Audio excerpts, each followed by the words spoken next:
Man sees fawn sleeping on road, looks closer, and realizes mistake. He didn't know what to do, but he knew he had to do something. Acting on pure instinct, he took a big chance, hoping that it would pay off. They had been driving through a heavily wooded area, and encounters with wildlife were not unusual. But he had never been in a situation like this. Looking around at his friends' faces, he tried to see if any of them knew what to do. He suspected that the rest of his friends had never been in a situation like this, either. That being said, they all knew that they couldn't just leave it be. They knew they had to act, and they had to do it now. When they set out that day, Gary Knoop never thought he'd find himself in such a situation.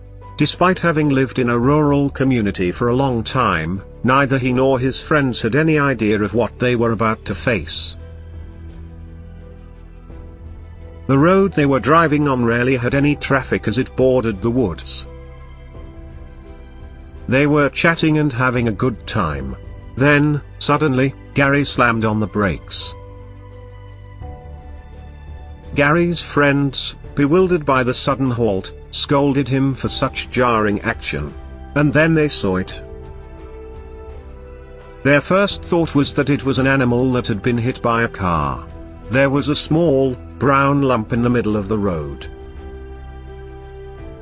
Not seeing any other evidence of an accident, and seeing that there were no other cars around, they got out to investigate. They realized what the animal was as they slowly walked closer. It was a baby deer. Gary was saddened at the thought of the helpless creature that got hit by a car. But the fawn's eyes were open.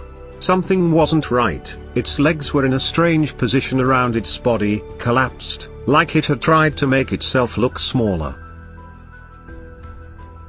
Gary's friend thought that perhaps by crouching like that, the fawn was trying to camouflage itself and hide.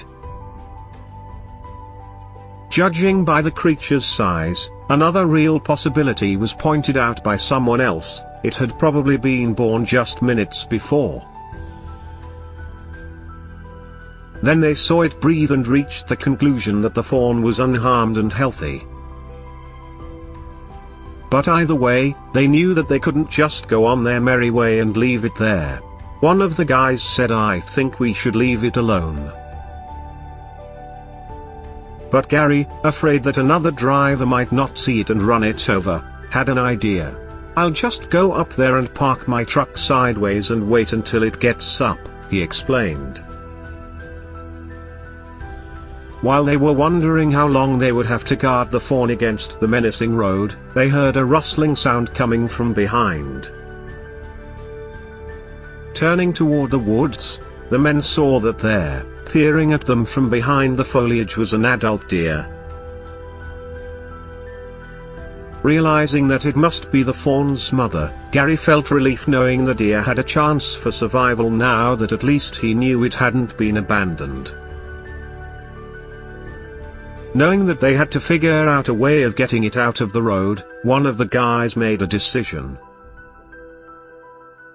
Martin and Gary agreed that they should get it out of the road, but the other guys were still unsure. Realizing that they didn't have any better ideas, they decided on Martin's decision. Martin said, "Worrying about frightening the fawn, it's not gonna hurt me, I'm not worried about that." Martin carefully moved his hands closer and closer while he bent down behind the fawn, testing its reaction to his presence. Realizing that it didn't seem too spooked, he gently placed his hands under its hind legs. After he had slowly scooped it up, he stood up quickly and started walking across the road toward the woods. Then, the fawn started to wriggle. One of the guys said, "Don't drop it." Luckily, Martin had a strong grip that enabled him to lower the fawn closer to the ground, and then he let go. Suddenly, the baby deer leapt into the woods and away to where his mother was waiting. The guys stood in amazement. Martin turned to look at his friends with an ecstatic look on his face as soon as he saw the fawn leaping towards its mother. "Yeah," he shouted, with his arms in the air. Gary, knowing what a remarkable moment it had been, decided to post the video online. But reactions differed. Some people were critical and noted that the fawn's mother was right there and the fawn would probably have made its way back to her if the guys had left it alone.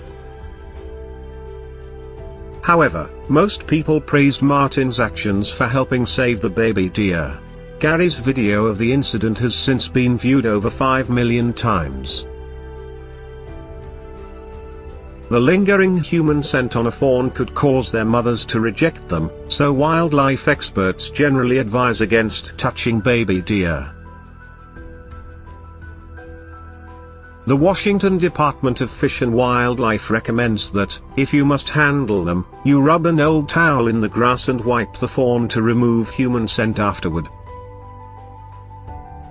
If the fawn is found in a threatening place, it may be picked up and immediately moved several feet away from the threat, the Virginia Beach Society for the Prevention of Cruelty to Animals says on their website. They would definitely have approved of what Martin had done that day. And we agree, too.